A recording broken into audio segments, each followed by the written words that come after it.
Hello, both sides of the conversation family. We welcome you to this virtual space crafted especially for you.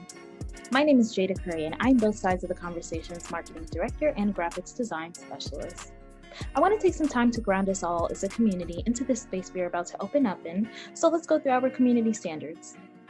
Both sides of the conversation is providing a safe and honest space for open conversation, so we ask that you all be respectful of that. We also ask that you be respectful of each panelist, host, and participant. We do encourage healthy debates and conversations. Don't personalize anything with anyone. This includes name-calling, bullying, trolling, or shaming. This will not be allowed or tolerated. Your perspective is yours. It is not a prescription. You do not have to agree, but show respect. These community standards apply to all of our live shows and any virtual spaces that we hold on social media, including YouTube, Facebook, Twitter, or Instagram. We want to make sure that we are caring for each other as a community. This is our priority in all of our endeavors as both sides of the conversation. With that being said, I hope you enjoyed today's show and continue to stay in touch with us via YouTube, Facebook, Twitter, Instagram, or all of them. All right, thank you for listening and see you soon.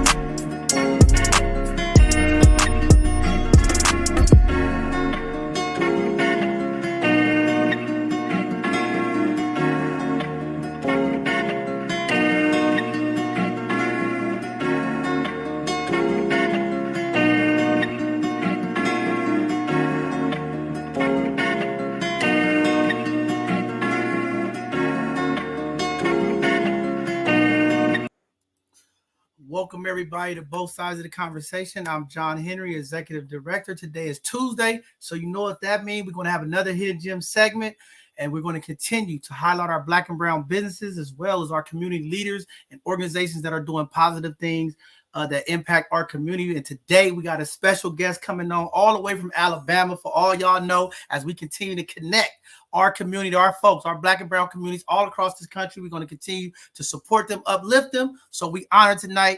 So tonight, I know the timing is a little off. A lot of people are like, what's going on? It's 6:30. The show usually starts at 7. But since we have our brother coming on from Alabama and the time difference, we wanted to get him on to be respectful to his time so he can get back to his family and things. But we'll be bringing him up shortly to talk about some of the amazing things that he is doing and some of the businesses that he's doing to impact our community. And then also just wanted to give a shout out to folks and let people know, because I know people was reaching out. Our Sunday conversation was canceled last minute. We had some emergencies that came up, so we had to cancel last Sunday's show, but we will be redoing the Black Mental Health Show to talk about the suicide and the mental health that's impacting our community with Rafiki Coalition, UCSF, and Dr. Hicks. So we already have the commitment. We'll be rolling out the date and time for that. That'll be coming up. This April is going to be a very, very, very busy month for us. We got a lot of changes, a lot of things that we're going to be doing here at both sides of the conversation. We have some new folks coming on board. We have a co-host, a phenomenal sister. Y'all going to love this sister. She's a big deal here in the Bay Area, and she's going to be joining the Both Sides of the Conversation family to help do some of this co-hosting and some of these shows to get that different perspective as we always continue to do. So we excited about some of the things that are coming up. With that, tomorrow we're going to be having our Mega Black Retreat again as we continue here in the Bay Area to organize our Black folks, our community organizations, as we are trying to continue to find ways that we can continue to impact our community, because our community is in a crisis here in the Bay Area, not only in the Bay Area, but across this country as we deal with the mental health, substance abuse, and a number of things that are impacting our community. And right now, this community violence, tragically, we lost another couple of young folks here in the Bay Area, senseless killings for violence, young folks that are doing things. And it's just, we got to continue to work collectively as a community. And we're going to keep doing that here at both sides of the conversation. We got a lot of conversations coming up. We got to continue to talk a number of things that are impacting our community. And we're going to facilitate those conversations as we're going to do it with Rafiki Coalition, some of our community hospitals, as well as some of our community clinicians and folks. We got to talk about mental health in our community. It is real. The suicide number here in the Bay Area of our young TAY population, the young folks, 14 to 24, the number continues to increase. And also we know that some of those numbers are tied into substance abuse. A lot of times when we talk about suicide, we don't really dabby into those numbers. A lot of our young folks who are using substance abuse to commit suicide. So we got some powerful conversations coming up.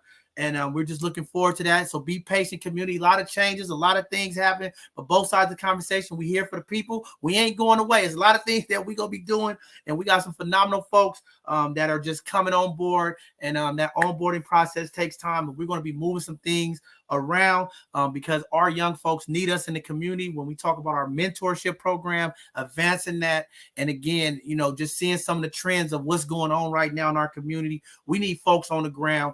So we're going to move around some of our programming so that we can be a little bit more involved, hands-on with our community folks, as our folks are trying to figure out how to put some calm in our community with the shootings that's been taking place and the rise. And you all know, as the economy changes, these things also put impact in our community when it comes to the violence. When we talk about the drug trade, we talk about the human trafficking, when money gets tight, these individuals and these folks that are in these positions, the violence and territory and things start to impact us. But we're going to do our part, and we're going to keep working with our young folks to make sure that they support it this summer. All of you organizations out there to have summer jobs, summer resources for our young folks, please get it over to us so that we can make sure we get it out to the families so that our young folks have an opportunity to earn money this summer. We don't want this summer to have all of our young teenage folks just hanging around the house and hanging around the community with nothing to do. There's a number of opportunity. Our mayor have committed a large amount of money to the young folks in the community. So we want to make sure that those jobs and those services get out there so we can kill some of this stuff that is going on in our community.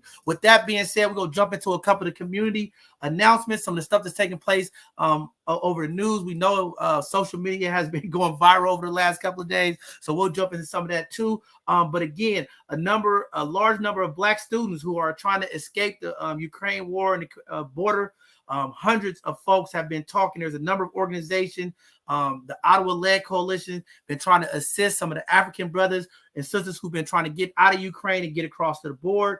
A number of them have complained that they have been successful to get across and escape to Paris due to some of the stuff that's going on with the war, and a lot of them been waiting around to get out of there. There have been some movement and folks been getting out, but again, we still have a large number of our African students and some of our folks out there who are stranded trying to get out as that war is increasing over there. Also, tragic news. I know it's been going viral across our community. And I know some folks, and we're going to talk about it, are very upset as why folks are sharing, because these tragedies are happening in our community. I don't know if you all seen it, but there was a Facebook and Instagram video that went out of a 12-year-old girl who fatally shot her 14-year-old cousin at a birthday party. The YouTube was streaming live on Facebook and Instagram, and they was messing around with the gun, a loaded gun, and she ended up shooting her 14-year-old cousin in the back of the head. And as she was falling back from the recoil of the gun, she actually shot herself as well. The family members, it is a tragic situation, just to see that live as we continue to talk about these guns in our community. And then also, just really educating our young folks how to handle firearms and things of that nature. And we have to talk to these young folks because this social media thing, everybody's trying to get clout and everybody trying to get followers and likes, and people are doing extreme, hazardous, dangerous things just to get likes and followers. And, to our prayers out to that family, to that community in St. Louis, as they are dealing with that. And it's just, tragic. The grandmother, the family, they are just going through it. And it's just terrible to see that type of stuff happen in our community. And it's just, again, community work that needs to happen across this country, working with our young folks. And it's going to take us all to continue to educate them about the use of social media, the things that they are doing, especially when they're handling firearms. We got to do more community, and we'll continue to do our part here. Also in St. Louis, in Louisville, one of the activists, a political candidate that is running for office, has been charged with attempted murder and endangerment charges as he threatened the life of one of the running mates. And this young brother, man, it's sad to see this type of stuff happening in our political realm, but it does happen. So again, the young brother is dealing with these charges, and it's just sad to see, our young people, going to desperate measures for success. And, that's just something that we're going to have to continue to talk about in our community. Win, lose, or draw. We have to learn that failure is okay in our community. And if we just can't be doing these type of things to gain access or to get a step ahead. And we got to teach our young folks, if you lose, you got to lose fairly, and everything don't work out. And, sometimes this culture of social media showing everybody in success and winning, I think, is a part of it. But we got to educate our young folks that it's okay. Sometimes you're not going to win. Sometimes you're not going to get the things you want. And, but it's ways to go around it without trying to kill people and do things to get an advantage. So terrible news to hear a young 21-year-old young activist running for a political seat, threatening his opponent in that manner. Very sad. So, just terrible all the way around. And then thirdly, you all know it's been going on across the social media at the Oscar Academy Awards this weekend, where the incident with Will Smith and Chris Rock, very terrible for the community, terrible for both individuals, all parties involved. Again, when we talk about mental health here, and we're going to make that commitment here at both sides of the conversation this year to continue to talk about health, mental health, and financial literacy. Y'all know that's what we pledged at the beginning of the new year. We're going to continue to do that. And this phenomenal brother that's going to come on is also going to talk about some of this finance stuff. But it was just sad to see, the incident take place. And again, Black men in this country are suffering in silence. And, that brother Will Smith has a lot of things that he is dealing with. It's a lot of people in our community that is dealing with things, holding it in. And, it's just unfortunate that was the time that he was triggered and snapped. Chris Rock, kudos to him for holding his composure and dealing with it. But, it's a conversation that is needed, and how we deal and interact. It's just sad to see two brothers engage in that type of way. And we see it in our communities, and we're trying to stop the violence in our community. But, this culture of celebrating violence, across this country has just been an uptick of what's been going on. And, to hear some of the comments and see what's going on in social media is just sad to see that so many people was applying the brother for the violence, as so many of us cry about the domestic violence, the gun violence, the violence that takes in our community. We always trying to stop violence, but to see so many people encouraging it, it's one thing to protect your wife and whatever personal that brother is dealing with is just terrible situation.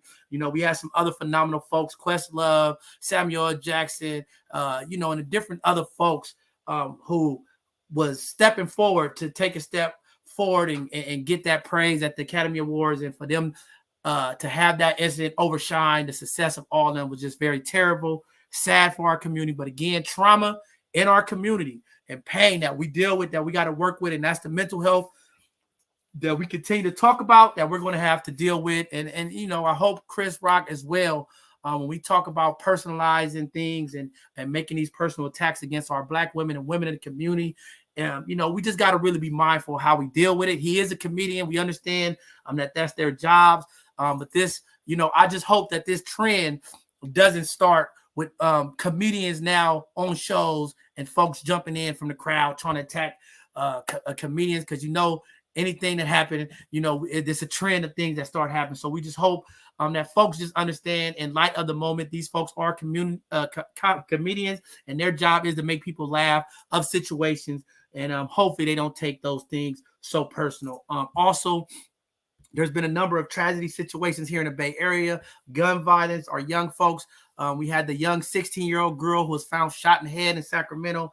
Just sad. And again, we're going to continue to talk about those conversations. And we got a lot of community work as community tries to organize and work with each other to build up the force that we need. We're going to have to help each other. We're going to have to take the step to take back our communities and take back what's going on in our community and hold ourselves and our community folks accountable. So we got work to do, but we all part of this process. We're going to keep doing it. And we think that is going to be a great thing. With that being said, our community announcements for events that's going on. The hospitality hiring event is happening March 30th at 11 a.m. It's going to be on 200 Broad Street. Feel free to call 415-715-8630 for additional information. We'll get that out on our social media.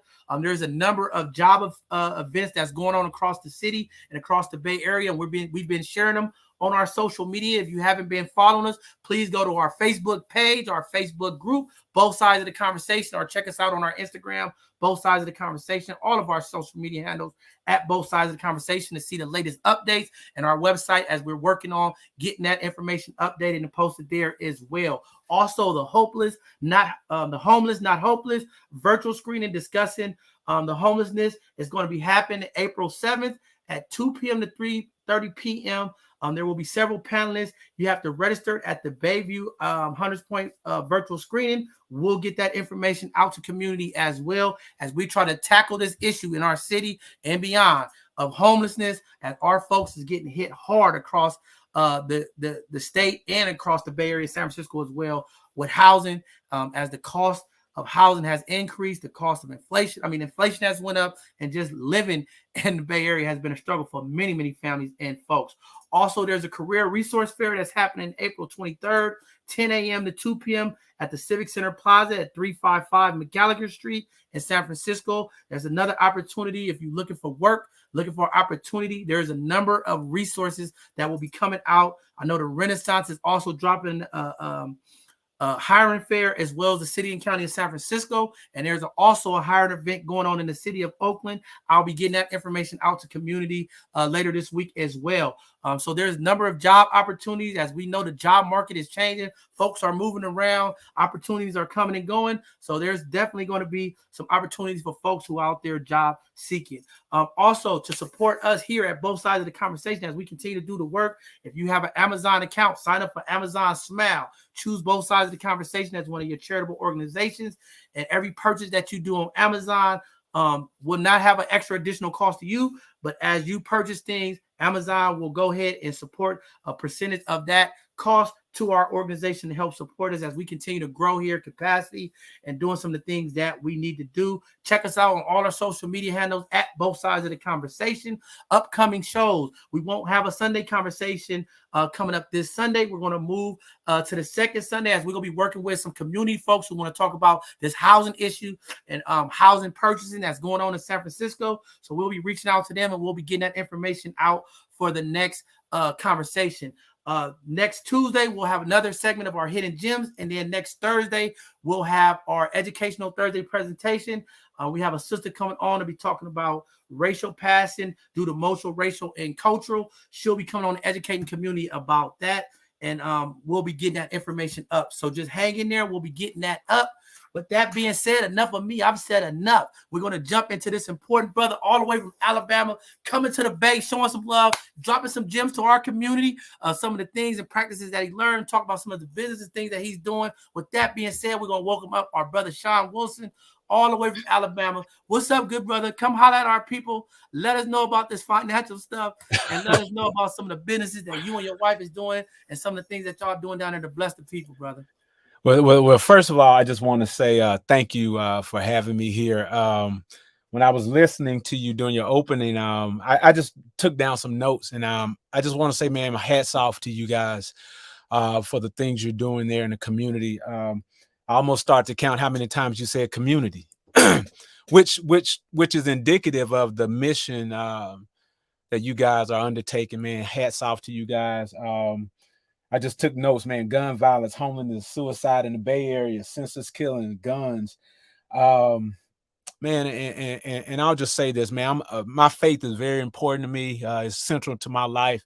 And I would definitely remember the Bay Area and all, basically our world right now in my prayers. But again, man, I just want to say hats off, man. I was quite impressed with the passion, and I'll say the singular focus that you shared there in the community announcements. So I just want to say thank you for having me here.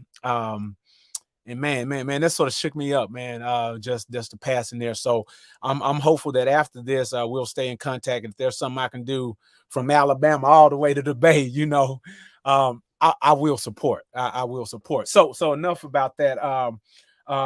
I guess I'll just like to share my story. with the intent that I guess I'll share my story, and hopefully something about my story can either, show someone a different perspective about how to do things, whatnot. But by all means, I don't have all the answers. And it's like the older I get, the more I realize there's less I know. But anyway, so again, my name is Sean Wilson. I'm actually, I'll just go back. I'm the youngest of 9 kids, born and raised in Jackson, Mississippi, public school all my life. When I graduated high school, I had the opportunity to attend Prairie View A&M University out in Texas. I had a full academic scholarship. I'm the youngest of 9 kids. My parents didn't have money to send us to college, but thank God, most of us had scholarships of some sort, whether it was sports. And for me, it was academics, right? So I went to Prairie View A&M, majoring in electrical engineering, graduated from electrical engineering with a degree in electrical engineering. And then I moved out to Arizona and I started working at an engineering company there in Arizona. I'll pause. Also, when I was in Prairie View, I met my wife. So that's very instrumental into my story, as you will see as I go forward. But I met my wife. She was actually a computer science major, and she actually moved out to Arizona first. She was working as an engineer there at IBM. And so long story short, I get to Arizona. She says I followed her. Hey, whatever. We still together 19 years later. So yeah, it worked out. But anyway, so we were there in Arizona. After we were there about a year or so, we ended up getting married. So part of my initial story is the early sacrifices that we made as a family, as a young family. At the time, we didn't have any kids. And I'll never forget, we were both engineers making good money. And I remember our pastor at the time, he challenged us. For some reason, he was like, look, you guys are young, doing good. I'm sure you're all making good money as engineers. He says, why don't you all sacrifice now so you don't have to sacrifice later? And he was like, because in life, my experience is you're going to either pay now or you're going to pay later, right? And so he challenged us. He said, why don't you see if you can live off one income? And to this day, I really don't know why we were like, okay, let's give it a try, right? So we, at the time, like many people, my wife, thank God I didn't have a student loan, but my wife had a student loan, had car notes, so the debt game was very heavy in our life at that point. And so when he challenged us to live off one income, we were like, well, if we did that, we can knock out some of this debt, right? And we can do some other things. So for whatever reason, we started off our marriage just living on one income. And so what we did with the other income, my wife's income, we used that to pay down the student loans, to pay down the car notes, and then also to build up savings, right? And that really set us on a path of sort of living beneath our means with a goal in mind. Because when we got married, one of the first things that we set as a goal was financial independence. Like we just had it in our minds that, we want to be financially free. Like, because I think even then we didn't realize the impacts of it that we do now. But at the time we were like, we just want to be able to, when we're 45 or 50, to do what we want. And that was really our goal, to be able to have financial independence, to do whatever we want in our future life, or what we thought. So fast forward, right? And so when we were living on one income, sacrificing. A lot of friends, they were like, man, y'all make more money, they go buy a new car or whatever. So we were driving used cars, whatever. But, we had a vision that we wanted to be financially independent, and we knew it wasn't going to be for the rest of our lives. It was just for this period of time. We needed to make this sacrifice, right? So when we got pregnant with our first child, right? And she was working as an engineer, just like me. And at the time, she didn't have a really good, I guess, corporate American experience. And she was like, I don't know about this, right? I think I want to stay home with our kid. I'm like, we looked at each other like, there really is no conversation. We didn't have to have a conversation like, man, half our income gonna be gone, because we had conditioned ourselves to live off one income. So when she made that decision that she wanted to stay home, I was like, cool. When you want to start tomorrow or a week from now? When do you want to start? Because we made that early sacrifice to live off one income, and it really set us up to live life on our terms. Like, it was a sacrifice, but it wasn't like we were, struggling, but we just weren't, I guess as they balling out of control. We went buying new cars and new clothes. We weren't doing that. We were just sacrificing for our own family. So long story short, after, so she started, she's, like I said, she stayed home with our kid at the time. And after a while, she was like, I don't want to go back to work, because her experience just wasn't a good one. She was like, I don't want to go back to work. So again, we were like, okay, cool. It wasn't a big sacrifice for us, or a big decision we had to make, because we made that early sacrifice. All right. So at that time, I think, can't remember what year it was, but we moved from Arizona to Alabama. I transferred my job because we wanted to be closer to family, and we had our second son at that point. And again, we were living off one income, but we had conditioned ourselves to really eliminate debt from our lives. So we began to make sacrifices like crazy. Like, I think at the time, the only debt we had was our house, right?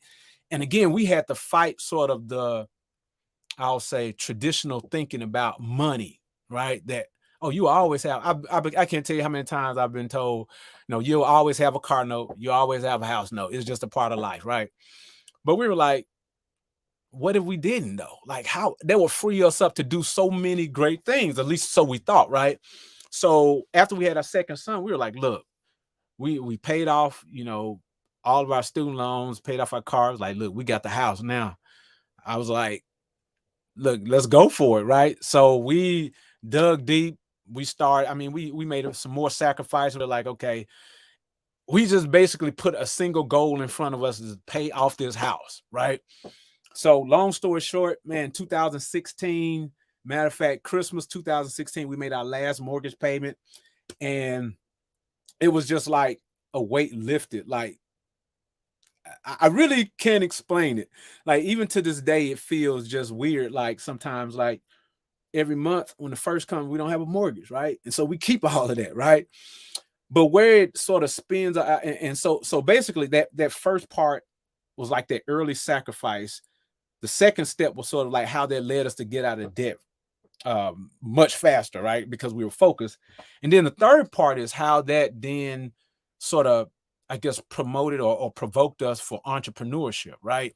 So my wife, long story short, she ended up starting a wedding cake business, right?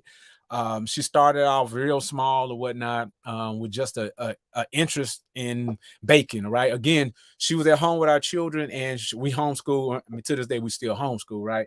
And so she's been doing that. And she was like, I think I want to go for it. And because we did not have any debt, for whatever reason, again, going back full circle to that financial independence, it just gave us like the energy, and it just removed a lot of fear, because we were like, look, at the end of the day, our house paid for, we get, look, if something happened, we still got a roof over our head, we got savings, so we really good. So we were able to take risk, right? So out of that, we started A. Wilson Cakes.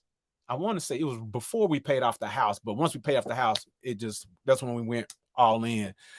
So we started A. Wilson Cakes, and it's like a Huntsville-based, northern Alabama, Alabama-based wedding cake business, where my wife primarily runs it. I wash dishes and help deliver cakes, pretty much. But we've been running that since pretty much 2016-ish.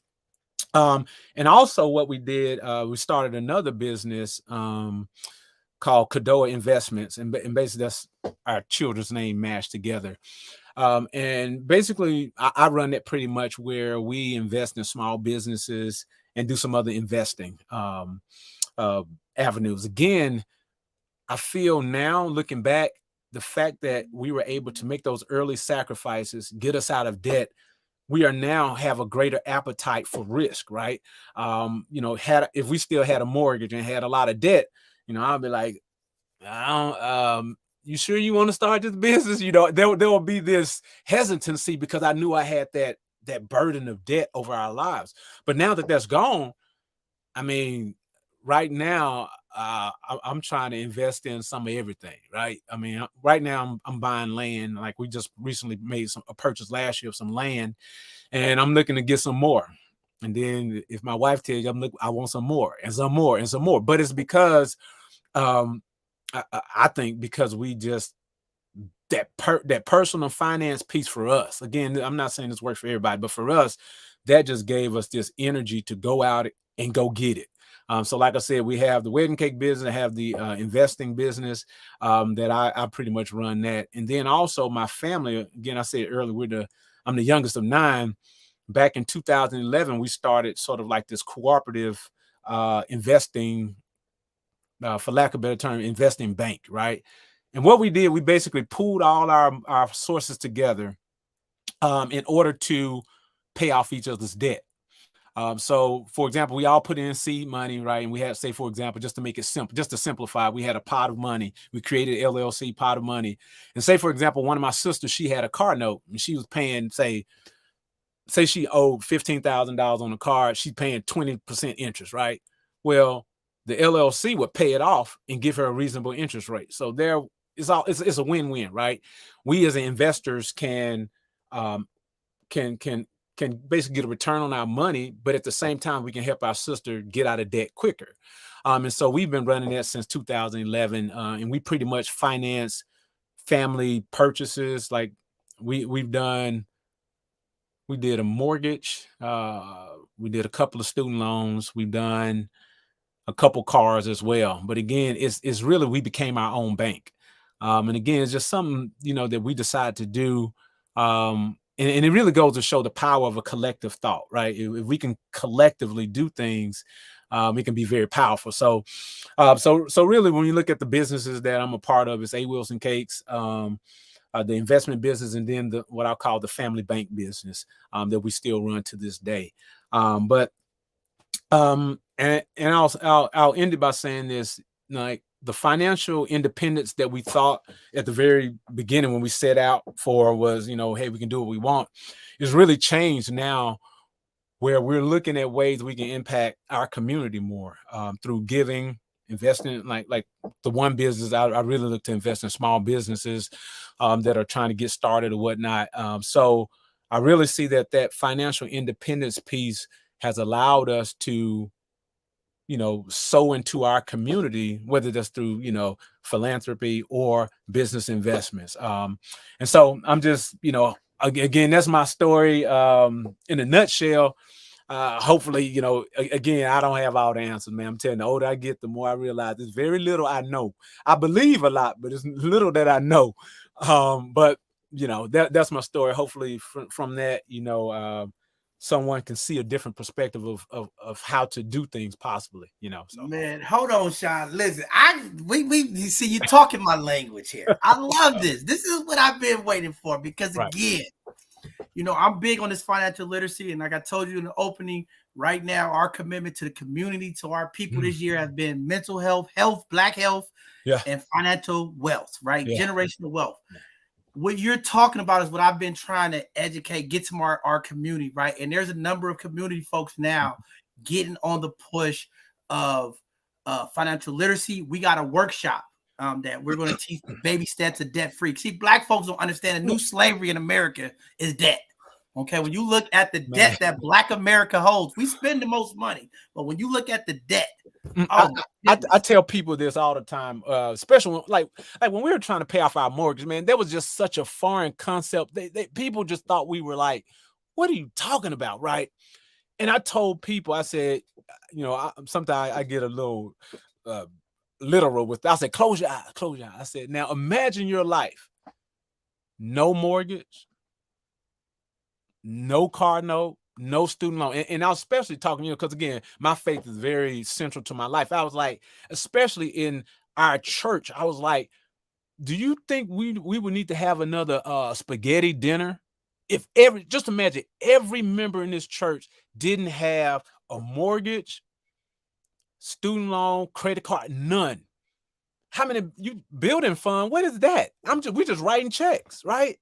But again, it's like it's hard sometimes to sort of I guess, go against what we've been conditioned to think, which is why when you get to see something different, and I'll share this, that one thing that changed my mind that really just helped me, right? Other than the Bible, right? It's like the Bible talk about money, and trust me, that ain't a part of God's plan. But anyway, we went on our honeymoon. We went to Fort Lauderdale, my wife and I. And, we were just trying to financial independence, thinking about it.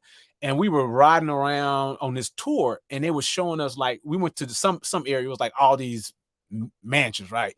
It's like 4 million, 5 million, 10 million. And the guy was like, yeah, and none of these have mortgage. You got to buy cash. Like, what? It was inconceivable to me that people actually do that. But until I saw it and knew it happened, now I'm like, oh, okay. So yeah, I can go listen to everybody else say that I'm supposed to have a mortgage, but this man just told me, man, that people are out here, so perspective is it can be sort of enlightening. That's all I'm saying. It can just totally change the game. Man, very powerful stuff. I mean, this is why I'm doing this stuff, right? And I'm working with other people, and now people catching on about financial literacy, because both sides of the conversation, when it was created 2 years ago, man, the amount of stuff that was impacting our community, the lack of financial literacy, the lack of resources, the lack of information, man, this is what this all came out of, right? And I was just like, I paid a lot of money to go to financial literacy classes. Like, I did the Dave Ramsey. I did a number of these courses, right? And I paid some good money to learn this stuff, right? Mm-hmm. And I was able to change my thinking about money tremendously. When I'm like, I'm buying my house, I'm doing this, I'm investing, I'm switching up. Mm-hmm. The amount of people in our community, when I started doing financial assessments, looking at folks, finding out, oh my God, like, this person is 58 years old. They are about to retire and they don't got no money. I'm wondering why all my folks in the communities, old folks, is working at Walmart, still working.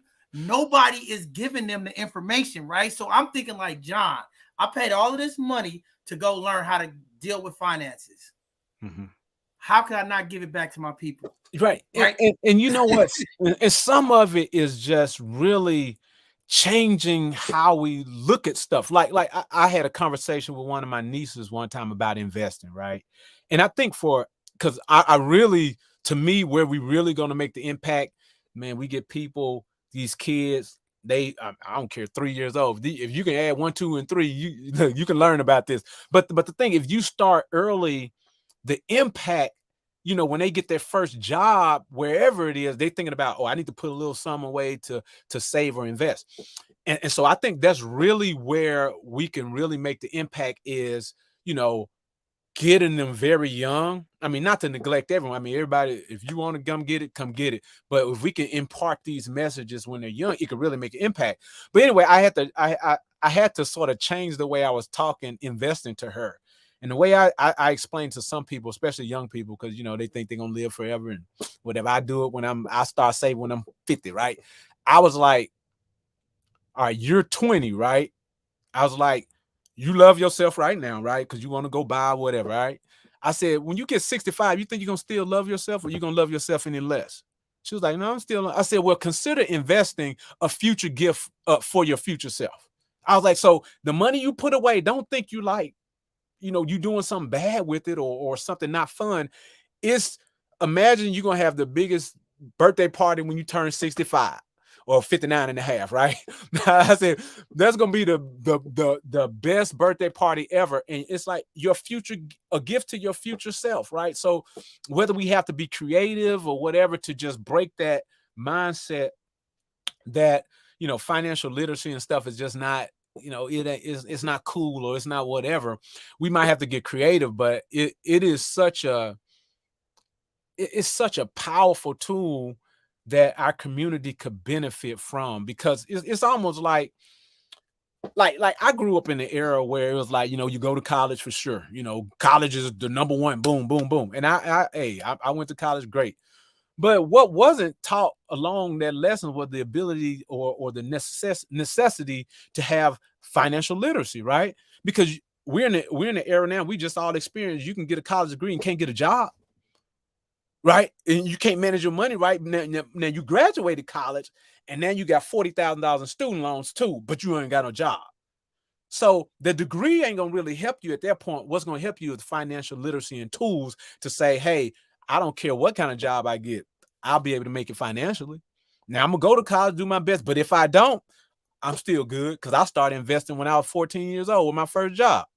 Right. And so it's like having that additional plan. Education is one, but have like a backup to a backup, or not even a backup, but have a parallel path. Financial literacy, education, entrepreneurship, have three of them all going to the same place. I mean, let's go. Let's get all five. That's yeah, you know, I gotta ask you the magic question because you said a word that's powerful that I don't think we use enough in our Black community. Mm-hmm. Okay, you said sacrifice. Oh, man. Now you a married brother. I'm all the brothers out there listening, because this is what I want to know. How did you get that sister to sacrifice? Okay. I got you. Because it wasn't always easy. We got the trips, we got the bay vacations. How did you get the sister? So honestly, I'm gonna tell you what it was, and we talk about this all the time. We just had a shared vision. Like there were arguments. I'm not gonna even lie. So we knew we wanted to get. So the first goal was like, okay, we want to be financial free, but we got to get out of debt. We had student loan, car, blah blah blah. I'm like, so me, I'm probably like a lot of brothers. You tell me, oh, let's go. Shoot, I don't need to go out to eat. I'm I do whatever it takes, right? She looking at me like, nah, bro. So this is what I tell people. We never always agreed on how, but we always knew where we were going together. So she knew that me, because I'm known frugal. I mean, hey, I wear it proudly, man. I'm frugal. Ain't no problem with me. There ain't no problem with me. But my wife had to get to a point where we had to get to a point where she knew if I'm asking something crazy, it's because we have that shared goal. Now, how we get there, I might have to ease up. Like I'll give you case in point, right? So we had a budget. I mean, to this day, I have a budget written down, Excel spreadsheet, all that, right? Man, so I'm like, oh man, I can't remember. I'm trying to remember. I was like, man, we can get about $300 a month for food. We good. We can just sacrifice. She looked at me like, boy, you crazy. And so, the argument here, there. But eventually we settled on, what worked, because a lot of give and take. But what made us sort of always come together is that shared vision. We knew we wanted to be out of debt. Now, she may think we need to go that way. I may think this way. And we can hem and haw about differences. That's cool. But that shared focus, that's how we really got to sacrifice. And I think once you start getting little wins too, because like, for example, my wife, she probably won't get mad at me, but she good. So like, I mean, we're family, right? I mean, I'm all about helping people, right? So we had I inherited a lot of credit cards when we got married, right? I mean, it was a lot, man. She said it was like 5, but it was more like, no, she said it was like 10, but it was probably like 15 in collections. I mean, it was like they ain't sending no bill. They sending, hey, calling all of it, right? And so once we got on the plan, it's like once we paid off one, we were like, oh, okay. So those small victories along the way sort of helped us. And we knew it wasn't forever, right? We knew this wasn't like and that's why I think writing it down was so critical for us, because we knew we both engineers, so we had that mind to just map out a process. So we knew, oh, on this date, we're going to be debt free, right? So we sort of knew, hey, we knew that date. So we always had that goal, that shared goal that we could always look to. So when times get rough and we arguing, we're like, look, I know we mad at each other, but there's the goal right there. Oh, okay. All right.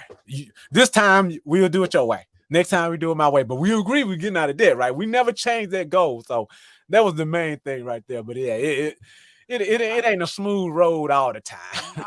But it's very powerful, man. And it's like, and that's where that alignment, when you talk about relationships, having those same visions, we talk about our community, building back our communities, man, and people talking about who you're dealing with. You got to be in line on stuff. You got to be disciplined. Because, I was telling my story to somebody about me and my buddies. We was all going to buy, we was like, we will go buy a house together. I mean, we all go buy our own houses, right? And it was like 6 of us. And then by the time it came down to buy the houses, we all sat down and had a plan. It was like only 2 of us was able to get a house. You know what I'm saying? Because of that discipline that you're talking about, being able to like, look, man, bro, you want to go out to the club, I can't go. You know, you got your girlfriend over here, she trying to go on a trip, but I stayed home. But that discipline, and that's where, you know, it is a sacrifice. Because I'm gonna tell you, it's two things too. It's discipline and contentment. I mean, when we were getting out of debt, I mean, we were content to like, look, man, I don't need no more clothes. I'm good, because that we knew it was going to pay off, right? And so discipline, I tell people all the time, man, discipline is a superpower. Like, if you can be disciplined, man, it's really, and I tell my boys this, like, we got two, a 14-year-old and 11-year-old. I'm like, look, if you can be disciplined, there is nothing you cannot do. Because you got to stay focused no matter what. I mean, yeah, stuff comes up. You don't have to be perfect. You have to be disciplined, right? So you might slip out, but the discipline is going to say, I'm not going to stay off, right? I'm going to get back on the plan. Because there were times like when we were getting out of debt, stuff happened, right? Life happened. So it wasn't like, you know, so it was like, okay, we got to take a pause, right? But that vision never paused, right? But yeah, I think like just people, our community knowing that you don't have to be some crazy genius person or whatever. If you discipline and focus, I mean, it's just it's almost so simple that it doesn't make sense. Like I tell people, I'm like, man, I'm from West Jackson, Mississippi, man. I went to high school, public high school. Look, I'm the youngest of 9. I got free lunch. And I'll never forget, man. I'll never forget. I was when I was an engineer after out working for a while. I was reading the Mississippi paper. I used to always go back and read it, and they were talking about the relationship between like, was it crime or poverty to those students who had free lunch, free or reduced lunch. And I just printed it out and just looked at it. It was like, man, that could have been, you know, they said it was gonna be me, right? Because I grew up, I was on free lunch all the time, man. I can tell you. If you understood like how discipline can change your life, I'll give you this point. My grandparents were sharecroppers. Mississippi. I'm 2 generations away from sharecropping. Sharecropping is, I mean, it's like slavery, sharecropping. I mean, it's like right there, right? Sharecropping. And to see that from I ain't no brainiac. I didn't develop an app or nothing like that, you know. But look at, you know, and you can look at me, some of my sisters and stuff, the things we were able to accomplish by just being disciplined and focused. That's it. And having a vision. Man. Sharecroppers. My grandparents were sharecroppers on my dad's side. Hey, that's powerful, man. I mean, but just to hear you speak this, and I know community is watching, man. I mean, just looking at your face, the stress when you talk about you don't have that mortgage.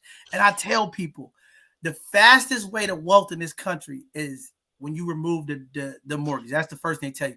You got your biggest expense is your mortgage, your rent, right? That's the biggest expense. If you could eliminate that, I mean, out here in California, people paying $3,000, $4,000, $5,000 a month for mortgage, right? If you could eliminate that, how fast could you pay off? You know what I mean? Build wealth, generational wealth for your kids. You know, I mean, very powerful stuff. That's why I'm glad you here to talk about that and just being able to, you know, articulate. Once you have that freedom to be able to take that risk, and that's what I try to tell people. If you remove that debt, and that's the thing you can do, you know, right. And that's the thing for us with the entrepreneurial piece, right? Because like we were able, and I'm just show you like as an example, right? Again, my story ain't perfect, you know. This ain't all the answers, but just to show you how it can change generationally. Like, check this out. So my wife pretty much runs the wedding cake. So first we're able to start it. We could have started anytime, but when we removed that debt, it was like no excuse. Like, what's failure? Like failure is, okay, we decide to do something else and we still, you know, nobody's come to take our house. No, I mean, so it just gave us that, let's go get it, right? So we have 2 boys, right? So we basically employ our boys through the business, right? So they help my wife with all this stuff. Now, we did all the stuff, so they got I-9 forms and all this. So because they have an earned income, right? They have Roth IRAs.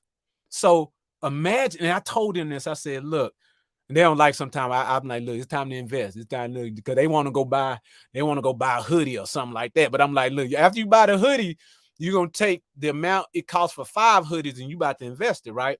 And I showed them, look, you take this a Roth IRA, because Roth IRA is going to grow tax free. So when you get it, so you 11 years old, when you get retirement, that's what, 40 some years of growth. Now look at this. If he does that, if they continue to invest that, I hope he go to college. But if he doesn't, look at the change because of a financial principle that we were, thank God, was able to put into his life, where the financial piece could at least be started. Now there's no guarantee it's going to work. No, but at least we've started it where he's investing, or they're investing at the age of 14 and 11, because we have this entrepreneurship, right? And then, we pay them, and that's a tax write-off too. I mean, so it's like so many benefits when you really just look at things differently, with the intent to do it for legacy. Like for us, it wasn't about us, man. It's like, and I think I told you this before, like our goal now is like, I don't know what my great grandkids gonna look like. I probably gonna be here, but I hope they have some land I left them back, from them. I hope they have something that what we're doing now, 4 and 5 generations later, can still, benefit from it, right?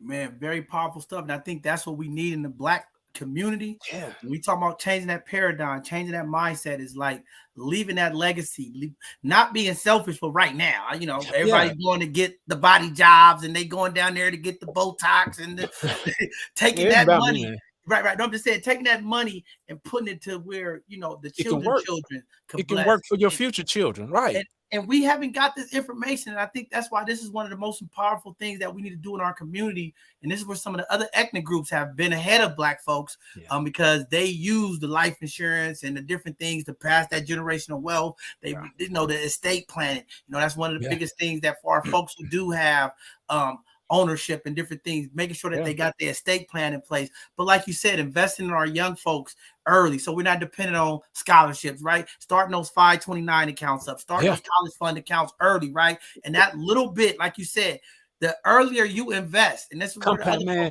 Albert Einstein, a month from the time your kid born, like you said, to the 18, that investment will be about $1.5 million as they turn 18, right? But we don't know that because we don't invest, we don't get into it. Right. But man, compound interest is no joke, man. Compound interest. Tell me. I was showing my boys, like, you really want to see. I mean, Albert Einstein said compound interest is the most powerful force on earth. And when you look at it from, like, say, over 40 year, that year from 39 to 40, I mean, it's like 1 year you make like $16 million in 1 year because from the 39 to 40 because of compound interest. I mean, it's just. But I think exposure to the possibilities, right?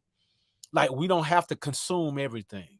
Like, everything is not about consumption right now. Some things can be for, like, again, long-term generational type of thing, right?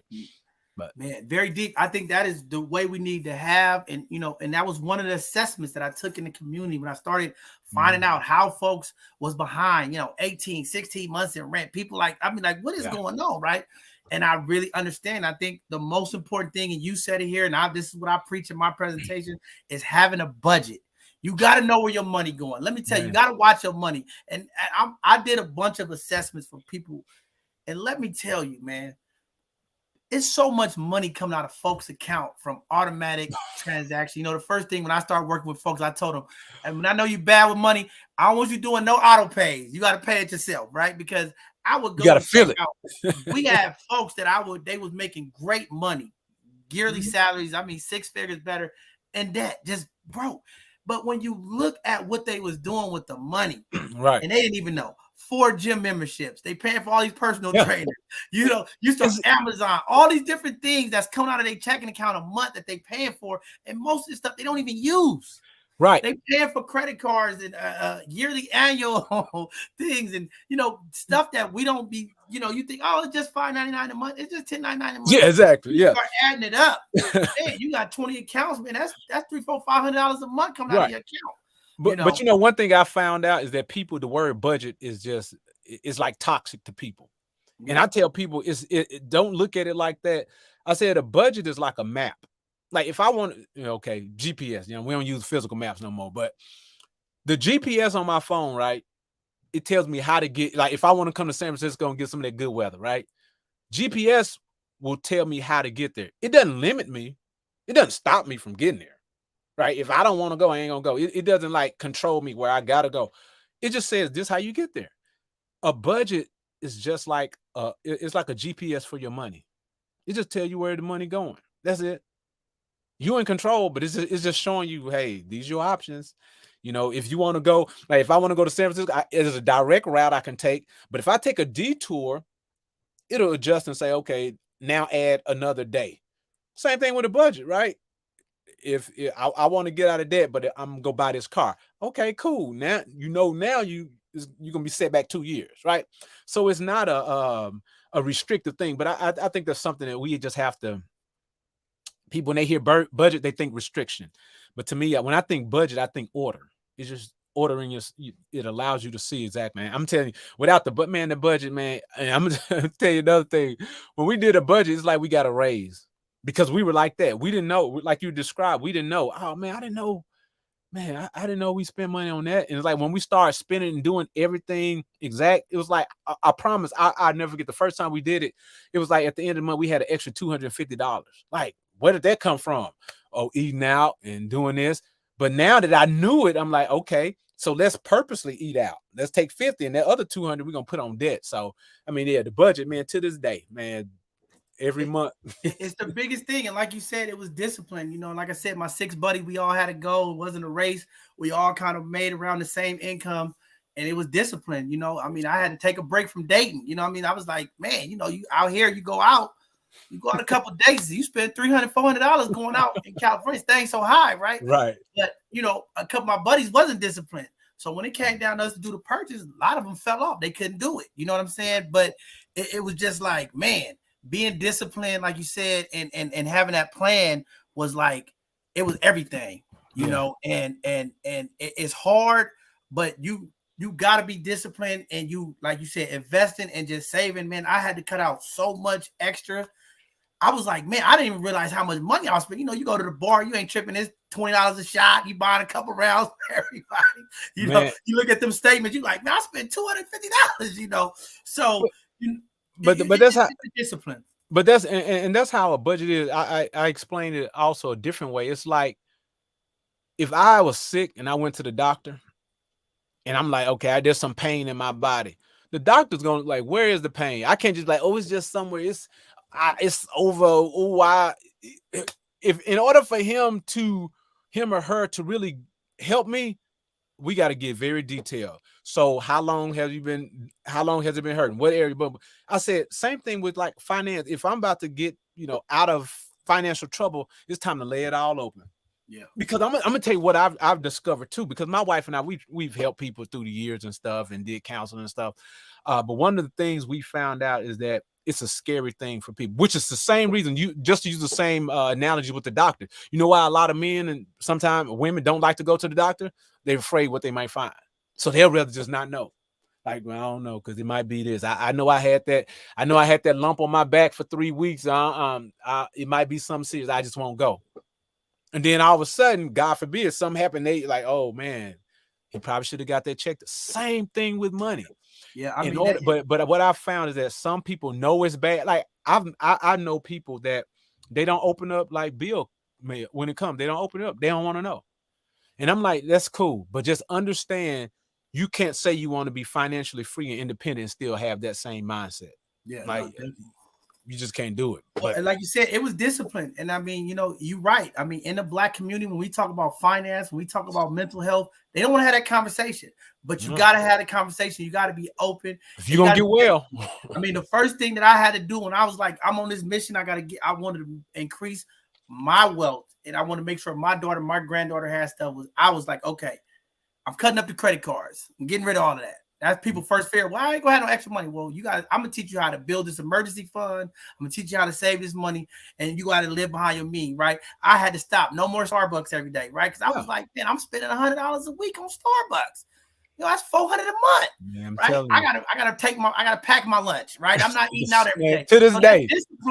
That discipline was everything. I mean, it was it is at first. But once you start getting in there, it's just like, and every now and then you treat yourself, like you said, the small awards. Yeah, yeah. But that snowball effect. But I mean, it's just powerful, man. I mean, just hearing this story. This is why we need our community to hear this, these successes, right? Because there's a lot of people like so in debt. They like, oh, they don't hear the successes. But like you said, those small wins happen. But one other thing that I want to get you on before we go. We've been here for man. I don't want to hold you up all night. I know you got things to do. Good, man. I'm good. What you talked about is what I've been trying to get our community to do, and it's so hard out here in the Bay Area. In the South, family tradition is a little bit more structured, but I'm trying to do it even in small groups. When you talked about the family LLC and investing and paying off the thing, right? I've been trying to get some folks to let's do this model, right? Because it works. The Asian community is a book on it, how they do the 30,000 rule. Every family member give up, $1,200 a month. They pay off, get everybody down, and they lump sum, and then they build that wealth up. I've been trying to get our people to do it, but it's so hard to get our folks to do it because we don't trust each other. Man, I'm telling you, it is. And but if we could just see the benefit, man, it was a game changer for our family. So we did in 2010, my dad passed away at the beginning of 2010, and that's when we formed the LLC, sort of in honor of him, right? To sort of take back. I don't know if take back is the right word, but to just be more empowered and intentional about it, right? So again, strength in numbers, man. Yeah, y'all know that in the Bay Area, especially, right? So I'm the youngest, baby. Right. So I'm one of 9, right? And man, to God be the glory. All of us have done well, man. I mean, again, just to take you back, man, to think we're 2 generations from sharecroppers, man. We got engineers, doctors in my family, whatnot. But what we decided to do was what if we pooled our resources, formed the LLC, and then we essentially become our own bank. And I think the first version of it, we call it replacing the banks, right? So we were like, hey, you got a student loan, you paying 15% interest, right? So one, we want to help you get out of debt.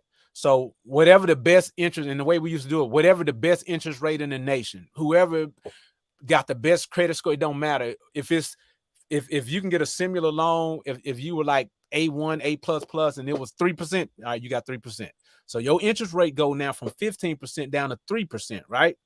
Now, for me, if I put my money in my money market account, you know what I'm getting? 0.001%. So 3%, I'm like, hey, I'll sign up for 3% in a heartbeat, right? Right. And so it was a win-win, right? So we began to do that, man, and it was just empowering, right? I mean, I'm telling you, matter of fact, when my wife and I, when we paid off our mortgage, we actually refinanced the last, what was it, 30,000 through our family LLC, right? So check this out. Every time I made a mortgage payment, I was actually paying myself too, because I'm an owner of the business, right? And so, man, I was so happy. Every month, I had it on auto draft, boom, boom. Because every time I'm getting out of debt, because I was able to get a better interest rate on my remaining mortgage through our family bank. But then also, I'm a part owner. So the interest that I was paying, part of it was coming back to me anyway, right? So that was just such a pivotal point in our family. Like I said, we did my mortgage, did one of my other sisters her mortgage. I know we did like 1, 2, 3 student loans, a couple of cars, and we just basically took ownership, because you're thinking about it. When you think about it on the simplest term, interest is basically saying, I agree to pay you more than what you gave me just for giving me the money, right? I mean, just simplest term. The way I look at it, and during this time, it was during the, after all the banks and Lehman and Brothers and all that stuff, and, just you hearing about all these corporate bonuses and stuff. And I'm like, man, this is crazy that banks take your money, make a whole bunch, but the minute you bounce a check, what's going to happen? They take, but they making money off of your money, right? And I remember just saying, this is crazy, right? And so it was just so empowering for us to say, man, how about I'd rather give the interest to us? Be honest, I'd rather give the interest to you. I'd rather give the interest to my neighbor. I don't care who it is. If I could somehow let him finance my loan and of course, make sure it's all structured properly. I'd rather pay him the interest than some big bank that I don't know. I mean, at least the money is stay in my community, and at least they can get the interest. Because again, if I'm signing up for a car note or a loan, I have already agreed I'm going to pay more in interest. I agreed. I'm going to give you that extra over the life of the loan. I'm going to give you this extra $5,000 just for doing business. I've already agreed it. But why do I have to give it to, bank X, Y, and Z? I'd rather give it to that cooperative group over there. And so that's what we did. And it was just, and to this day, I mean, we still have it. Like right now, we're just doing more real estate because nobody really have a loan. We don't have any projects going right now. So the money we have currently, we do some commercial real estate investing. But the powerful thing, though, I used to always say the most long-term thing is like when my kids need to buy a house, like imagine that. You got it. Come on down here. I mean, we had little forms and all that stuff, right? We do it all, but we could potentially finance their mortgage. You don't have to go down to the Citibank or whoever. Right. Why not? Well, with all the land you buy, you just build it up from the ground up on custom. I'm telling you, because that's my goal. I said, man, I'm trying to get these acres, man. I'm trying to buy these land. I've been looking all over just to buy it, so that like you said, when that time comes, my granddaughter, if I can put you in a place without you having to pay that loan, right? You could take that money that you will get a loan. We could build you a custom house that you want. It's very important. It's very powerful, man. And I'm glad you said that tonight, because I think our community folks need to hear it. It's small little collaborative that's doing it. Right. And I actually know 2 couples that did that, man. A good friend of mine. And I'll just say this. I just want to say, in our group, it's again, it's 11 of us, right? And that's pretty large, but we're family and we're a close-knit family, blah, blah, blah. But that's not the point. The point is it is possible. Right. Don't just discredit it because, oh man, somebody gonna rip off. I mean, we don't have to. I mean, again, if we keep that limited false narrative, if we believe the false narrative, we're shooting ourselves in the foot of how much power we could have in our community. Come on, right? Man. And that's what I keep trying to elevate all these organizations. Because when you think about it, man, if we do what we're supposed to do, we don't need them people. We can build it up, but we got so much, like you said, that narrative of they gonna get more. They still, you know what I mean? It's too much, man. So you gotta take little small pockets. You know what I mean? You gotta do it and that's why, and that's why you might have to start with like, man, 5 of y'all just in the way. If I had to give somebody advice on how to do it, I would just say start with like because cars to me, man, it's just bad investment usually. But anyway, so I'm like, start with cars. All right. So say the average person amount amongst your peers owe $20,000 on a car, right? Just say whatever, 20,000. All right. So that's your number right there. 20,000. How many of y'all each? 5 of y'all, $4,000 each. Not a lot of investment possibly, but you can start there and maybe just do one project at a time. Again, form the LLC, form the LLC. Well, in Alabama, it's easy. I mean, I can do one in about 30 minutes if I had to. I mean, it's not hard, but it structures you and protects everybody. But that would be a place to start. Or maybe it's a student loan. Maybe it's a personal loan, especially if the person is paying a crazy amount of interest. Because a lot of people, I had some friends of mine, man. I know some people that do the bad credit or whatever, man, they paying 21% interest. Now, as an investor, man, shoot, man, I love me some, but see, and that's the beauty of it, man. It's like, hey, you paying 21. I mean, for me, I'm not going, I ain't about trying to profit off our people like that. But at the same time, I'm an investor. So I'm like, I take you from 21 down to 12. 12% is a good return on investment. I take 12. And look, it's a win-win. I'm winning because I'm getting 12%. You just went from 21 down to 12%. That's a huge, man, that's huge. Yeah. That is huge. But it just takes that different thinking to say, hey, it's possible. So you don't have to start with $100,000. Maybe somebody got a loan for $10,000. Why not give that? And it's the simple concept that clicked in my mind. Interest, we agree to pay more money. There's just, hey, you, by saying you sign up for interest rate, you automatically agree to give away the extra money. Right. Why not give it to somebody in the community, somebody in your family, somebody else that can do something with it? Man, that's very powerful stuff, man. I'm glad y'all was able to do it. 9 folks coming together.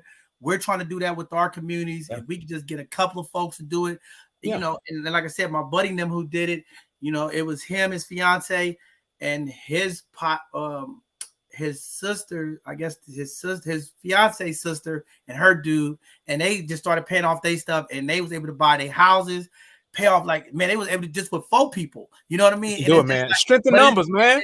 The yeah, but Warriors got it right, man. no, you know, and you're right. It is strength in numbers and the accountability. When they was going through, when I was doing my thing, we was all in this little financial, we trying to get out of debt.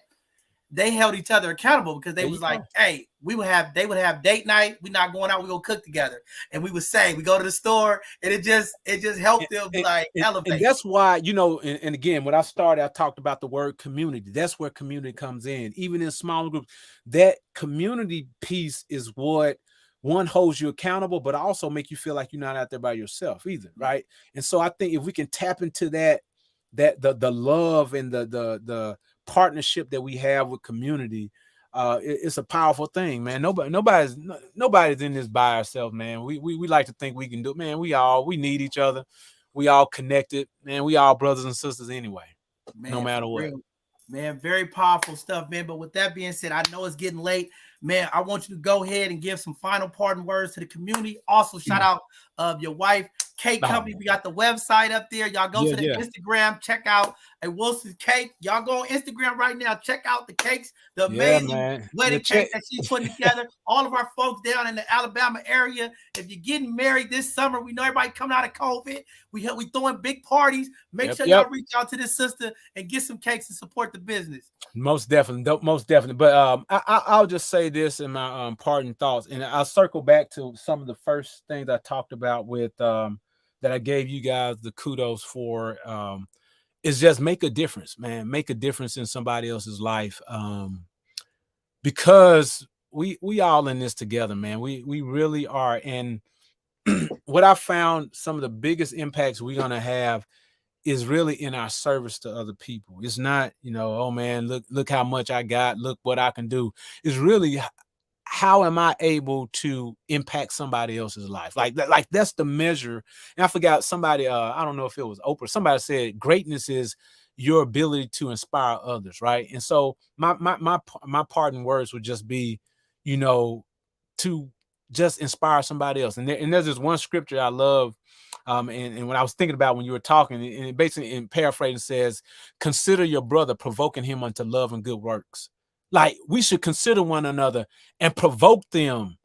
Like when you were talking about, I'm telling, I wrote this down, man. It's like I felt provoked unto love and good works. And so I just leave us with that, man. Just consider each other. When we see each other in the street, whatever, like, let us have that type of interaction where I provoke you unto love and good works.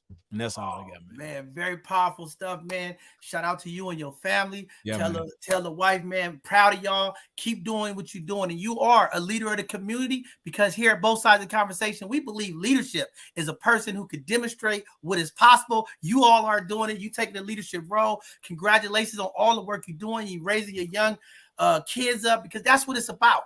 And it is powerful to see a couple together, a brother in the community, another black male, because a lot of times out here, where the brothers at? What they doing? Here you go right now, a good brother doing things with his family, empowering his family through financial learning and spreading it out so that they can have generational wealth. That it was about leaving a legacy, building this plan. That's what we're trying to do here at both sides of the conversation. We have a financial literacy workshop coming out. We already been blasting the flyers out. If you want to be a part of it, look how cool we is. We're going to pay folks to come learn this information so that they can get financial free. It's on all of our social medias. We'll be putting out the dates, but if you want to sign up, get paid, get a free lunch, and come learn some of this debt-free, learn some of the estate planning, learn some of these things that this brother is talking about. We talk about compound account, learning the rule of 72, how it works, and talking about this community building. That's what we're trying to do here at both sides of the conversation. It can't happen overnight. It takes time. It takes commitment. It takes people. You heard what the brother said. Sacrifice,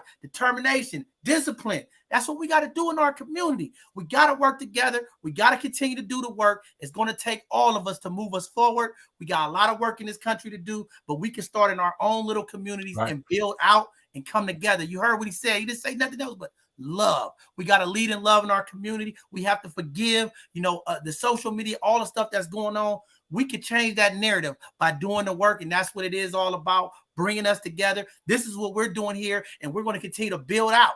This brother is all the way in Alabama. Both sides of the conversation is out there. He is now part of the both sides of the conversation family. I might have to come out to the Bay Area, man. I might have to come back out there.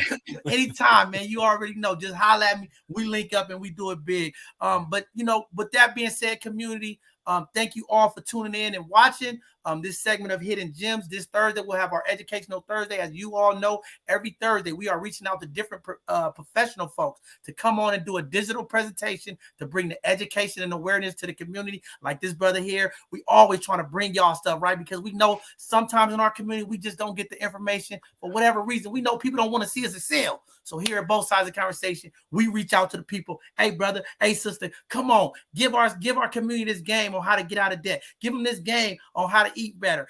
All of the things that we're trying to do to impact our community, that's what we try to bring on Educational Thursday segment. And then every Sunday, when we have our Sunday conversation, we've been moving it to the third Sunday.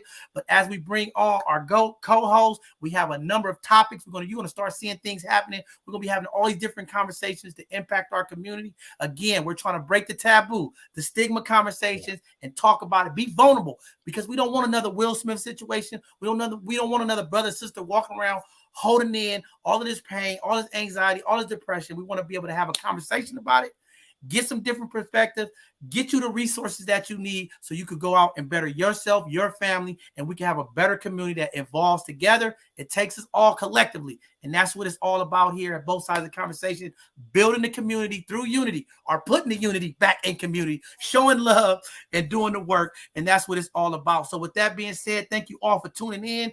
Thank you, my brother Sean, for coming in all the way from Alabama, representing Bama in the house. Y'all know how they do it down there in Big Bama. We got Deontay Welder. We got the Alabama Roll Tide.